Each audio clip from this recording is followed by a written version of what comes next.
जय हिंद दोस्तों। RRB NTPC exam 2025 का 12 जून की फर्स्ट शिफ्ट का भी एग्जाम खत्म हो चुका है। इस शिफ्ट में आपके जीके और जीएस के जितने भी क्वेश्चन बने हैं मैं सभी लेकर आ गया हूं। अगर आपने ये एग्जाम दिया था तो आप अपने क्वेश्चंस को मैच कीजिएगा, या फिर आने वाली किसी भी शिफ्ट में आपका एग्जाम है तो आपको वीडियो को पूरा ध्यान से देखना है, क्योंकि आपको यहाँ पर हर एक क्वेश्चन के साथ एक्स्ट्रा फैक्ट्स भी बताए जाएंगे और एक्स्ट्रा फैक्ट्स आपको आने वाली शिफ्ट में बहुत ही हेल्प करते हैं। तो जैसा कि मैं यहाँ पर आपको एक दो क्वेश्चन ऐसा भी दिखाने वाला हूँ जो मैंने आपको पिछली शिफ्ट का एनालिसिस कराया है, उसमें मैंने एक्स्ट्रा फैक्ट्स के तौर पर क्वेश्चन आपको बताए हैं और वे जो के तो आपको इस शिफ्ट में देखने को मिल गए हैं। तो आपको क्या करना है, चैनल को सबसे पहले हमारे सब्सक्राइब कर लेना है और बेल आइकन को प्रेस कर लेना है अगर आप पहली बार विजिट कर रहे हैं। तो चलिए अब शुरू करते हैं। तो देखिए, सबसे पहला क्वेश्चन आपसे यहाँ पर पूछा गया है कि 2024 में भारत का वैश्विक भुखमरी सूचकांक में स्थान व स्कोर कितना था। तो यहाँ पर आपका करेक्ट आंसर हो जाएगा 105वां स्थान रहा था, जो कि स्कोर आपकी बात करें तो 27.3 स्कोर था। और इस स्कोर ने भारत को जो है गंभीर भूख संकट वाले देश की श्रेणी में रखा था। तो आपका करेक्ट आंसर हो जाएगा 105वां स्थान और स्कोर आपका ये हो जाएगा। और यही क्वेश्चन, जो पहला ही क्वेश्चन आपका है ये भुखमरी सूचकांक वाला, ये मैंने आपको पहले एनालिसिस कराया है। उसमें आपको बताया था कि भारत का जो है 105वां स्थान है। तो अगर आपने पिछले वाला एनालिसिस की वीडियो देखी होगी तो आपने इसका आंसर एकदम से लगा दिया गया होगा। बाकी बात करें इनसे अलग जो आपसे आगे आने वाली शिफ्ट में पूछे जा सकते हैं, जिसमें पहला है विश्व खुशहाली सूचकांक। इसमें भारत का स्थान 118वां है। विश्व प्रेस स्वतंत्रता सूचकांक, इसमें भारत का स्थान जो है 151वां है। लैंगिक असमानता सूचकांक में भारत का स्थान 129वां है। और नवाचार सूचकांक में भारत का स्थान 39वां है। ये भी आपको ध्यान रखने हैं आगे आने वाली शिफ्ट के लिए। नेक्स्ट क्वेश्चन आपसे यहाँ पर पूछा गया था कि एमएस पावर पॉइंट में पहली स्लाइड से प्रेजेंटेशन को स्टार्ट करने के लिए शॉर्टकट की क्या है। तो इसकी शॉर्टकट की F5 हो जाएगी। तो आपका ये करेक्ट आंसर हो जाएगा। बाकी अगर आपसे आने वाली शिफ्ट में पूछा जाए कि जो करंट स्लाइड है इससे स्लाइड शो को स्टार्ट करने के लिए कौन सी शॉर्टकट की है, तो आपका शिफ्ट प्लस F5 इसका आंसर हो जाएगा। तो ये आपको आगे आने वाली शिफ्ट के लिए ध्यान रखना है। इसके बाद नेक्स्ट क्वेश्चन आपसे यहाँ पर पूछा गया था कि 2.5 दिन का झोपड़ा किसने बनवाया था। तो कुतुबुद्दीन ऐबक ने अजमेर में एक संस्कृत विद्यालय के स्थान पर इसको बनवाया था। गुलाम वंश का संस्थापक कुतुबुद्दीन ऐबक था, जिसने गुलाम वंश की स्थापना की थी। बाकी बात करें गुलाम वंश के वास्तविक संस्थापक की तो इल्तुतमिश था। इसके बाद बात करें कुतुब मीनार की ही, तो कुतुब मीनार का निर्माण कुतुबुद्दीन ऐबक ने कराया था, लेकिन इसको पूरा कराया था इल्तुतमिश ने, क्योंकि बीच में ही कुतुबुद्दीन ऐबक की चौगान खेलते समय मौत हो गई थी। इसको पूरा कराया था इल्तुतमिश ने, ये भी आपको ध्यान रखना है। इसके बाद नेक्स्ट क्वेश्चन आपसे पूछा गया था कि एमएस वर्ड में पूरे पैराग्राफ को एक साथ कैसे सिलेक्ट किया जा सकता है। ट्रिपल क्लिक करके, यानी आप पूरे पैराग्राफ पर ट्रिपल क्लिक करेंगे तो आपका पूरा पैराग्राफ सिलेक्ट हो जाएगा। ये आपका करेक्ट आंसर हो जाएगा। इसके बाद आपसे नेक्स्ट क्वेश्चन पूछा गया था कि किस राज्य में हिमालय की दिशा दक्षिण पश्चिम से उत्तर पूर्व की ओर है। तो इसका करेक्ट आंसर हो जाएगा आपका अरुणाचल प्रदेश। तो अगर आपके ऑप्शन में अरुणाचल प्रदेश होगा तो ये आपका करेक्ट आंसर हो जाएगा। इसके अलावा आपसे नेक्स्ट शिफ्ट में पूछा जा सकता है कि हिमालय की सबसे ऊंची चोटी कौन सी है। तो माउंट एवरेस्ट आपकी इसकी चोटी हो जाएगी, जिसकी ऊंचाई 8,849 मीटर है। ये भी आपको ध्यान रखना है। इसके बाद नेक्स्ट क्वेश्चन आपसे पूछा गया था कि मेंडलीव की आवर्त सारणी में आयोडीन को किस समूह में रखा गया था। तो जो मेंडलीव की आवर्त सारणी थी इसमें आयोडीन को समूह 17 में रखा गया था। और यह समूह 17 जो है इसको हैलोजन समूह भी कहते हैं, यानी हैलोजन तत्व इनको कहते हैं। इसमें ही आपके जो है फ्लोरीन, ब्रोमीन, आयोडीन, ये सभी इसी में आते हैं आपके समूह 17 में। ये आपको ध्यान रखना है। इसके बाद नेक्स्ट क्वेश्चन आपसे पूछा गया था गांधी जी की ओर से पुणे समझौते पर हस्ताक्षर कितने किए थे। तो इसका करेक्ट आंसर हो जाएगा मदन मोहन मालवीय जी ने किए थे। बात करें पूना पैक्ट की, तो पूना पैक्ट महात्मा गांधी और बी आर अम्बेडकर के बीच हुआ था 1932 में, जो कि यरवदा जेल पुणे में हुआ था। ये भी आपको ध्यान रखना है। इसके बाद नेक्स्ट क्वेश्चन आपसे पूछा गया था कि हाल ही में ऑस्ट्रा हिंद 2024 अभ्यास कहाँ हुआ है। तो ऑस्ट्रा हिंद जो अभ्यास है ये भारत और ऑस्ट्रेलिया के बीच आयोजित होता है। ये एक द्विपक्षीय संयुक्त सैन्य अभ्यास है और इसका अब की बार 2024 में जो आयोजन किया गया था पुणे महाराष्ट्र में किया गया था।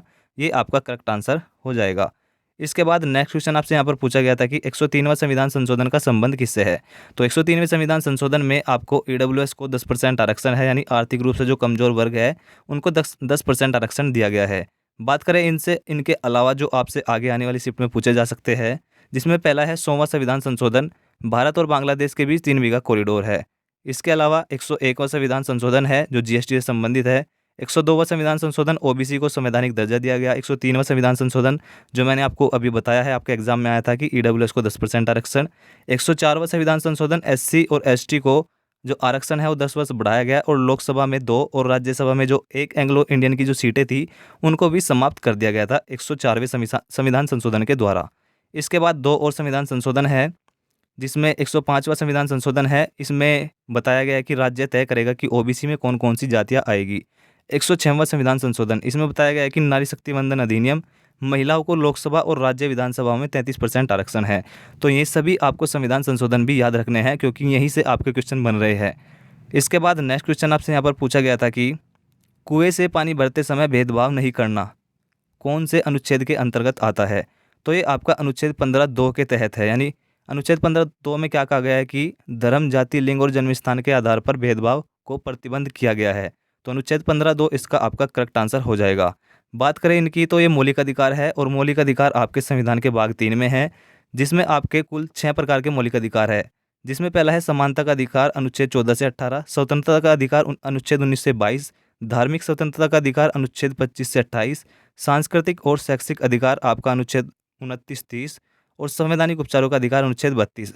इसमें अनुच्छेद जो 31 है उसको जो है निरस्त कर दिया गया था, जो कि आपका संपत्ति का अधिकार था, उसको जो है 44वें संविधान संशोधन 1978 के द्वारा जो है वहाँ से हटाकर 300A अनुच्छेद 300A में जोड़ दिया गया था। तो ये आपका जो है अनुच्छेद 31 को निरस्त कर दिया गया था। इसके बाद नेक्स्ट क्वेश्चन आपसे यहाँ पर पूछा गया था कि कौन सा अनुच्छेद न्याय पर आधारित व्यवस्था प्रदान करता है। तो अनुच्छेद 39A आपको जो है न्याय पर आधारित व्यवस्था प्रदान करता है। यानी इसी को हम कह सकते हैं कि ये निःशुल्क और विधिक सहायता आपको प्रदान करता है। कि आने वाली शिफ्ट में आपसे क्वेश्चन पूछा जा सकता है। अनुच्छेद 40 में आपकी ग्राम पंचायत है। अनुच्छेद 43 में आपका उद्योगों के प्रबंधन में श्रमिकों की भागीदारी है। अनुच्छेद 43B में सहकारी समितियां है। अनुच्छेद 44 में समान नागरिक सिविल संहिता है। अनुच्छेद 45 में आपका शिक्षा से संबंधित है। इसके अलावा नीचे और भी अनुच्छेद आपसे पूछे जा सकते हैं, जैसे अनुच्छेद 48A में आपका पर्यावरण संरक्षण है। अनुच्छेद 47 में पोषण का अधिकार है। 50 में आपकी कार्यपालिका और न्यायपालिका का विभाजन है। 51 में अंतर्राष्ट्रीय शांति है। 51A में ये जो आपके मौलिक अधिकार जोड़े गए थे, आपके मौलिक कर्तव्य जोड़े गए थे, जो कि भाग 4A के अंतर्गत आता है, जिसमें 42वें संविधान संशोधन के द्वारा सन 1976 में जोड़ा गया था। ये आपके जो है मौलिक कर्तव्य है। शुरू में 10 मौलिक कर्तव्य जोड़े गए थे सरदार स्वर्ण सिंह समिति की सिफारिश पर। बाद में 11वां जो मौलिक कर्तव्य जोड़ा गया था वो शिक्षा का अधिकार था। 86वां संविधान संशोधन सन 2002 के द्वारा जोड़ा गया था। अब वर्तमान में कुल 11 मौलिक कर्तव्य है। और मौलिक कर्तव्य की बात करें तो ये रूस से लिए गए हैं। तो ये आपको जो है पूरी चीज़ें इनके बारे में ध्यान रखनी है। इसके बाद नेक्स्ट क्वेश्चन आपसे यहाँ पर पूछा गया था कि जलवायु परिवर्तन प्रदर्शन सूचकांक 2025 में भारत का स्थान क्या रहा है। तो भारत अब की बार 10वें स्थान पर है। बात करें आगे आने वाली शिफ्ट में आपसे पूछा जा सकता है कि वैश्विक इंटरनेट शटडाउन सूची में भारत का स्थान कौन सा है। तो भारत का दूसरा स्थान है और इसमें पहला स्थान म्यांमार का है। ये भी आपको ध्यान रखना है। तो ये जो क्वेश्चन थे हमें मिले हैं, मैंने आपको एनालिसिस करा दिया है। अगर आपने एग्जाम दिया है तो आपने अपने क्वेश्चन को मैच कर लिया होगा, या फिर आने वाली शिफ्ट में आपका एग्जाम है तो आपको जो है वीडियो को पूरा ध्यान से सुनना है। और अगर आपको ये PDF चाहिए तो आपको वीडियो के डिस्क्रिप्शन में टेलीग्राम चैनल का लिंक मिल जाएगा। आप उस पर क्लिक करके हमारे टेलीग्राम से ज्वाइन हो जाइए। वहाँ पर आपको सभी जो है शिफ्ट अब तक की हो चुकी है उनकी PDF वहाँ पर मिल जाएगी। तो वहाँ से आप डाउनलोड करके दोबारा रिवीजन कर सकते हैं। और आप हमारे चैनल को सब्सक्राइब कर लीजिए, बेल आइकन को प्रेस कर लीजिए। वीडियो पसंद आए तो लाइक और शेयर ज़रूर करना, क्योंकि अब जो है आगे आने वाली शिफ्ट का भी मैं एनालिसिस लेकर आने वाला हूँ।